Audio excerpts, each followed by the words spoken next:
Safety systems in the car. Now, we've got a bunch of different systems in General Motors depending on which car, which trim level, depends on what we've got. So we'll quickly just go through how to get there to start with. So again, as usual, home screen, into settings, vehicle, down to collision and detection.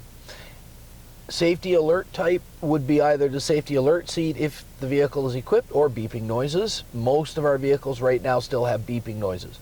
Forward collision, front pedestrian are alert and brake systems, but you can also make it just an alert system so that the car doesn't hit the brakes for you if you don't like that idea. And we can turn the system off. Why you do that, I'm not quite sure.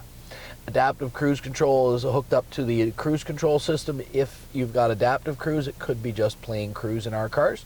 Lane change alert is our side blind zone plus system. Self belt tightening is a Cadillac thing, and that'll tighten belts automatically with speed and if we hit the brakes. Rear cross traffic is a system tied to lane change alert. It uses the same radar units to look sideways off your rear bumper and see if things are coming when you're in reverse. Rear pedestrian detection is again a Cadillac thing right now, and it uses the rear camera to find pedestrians when you're in reverse as well.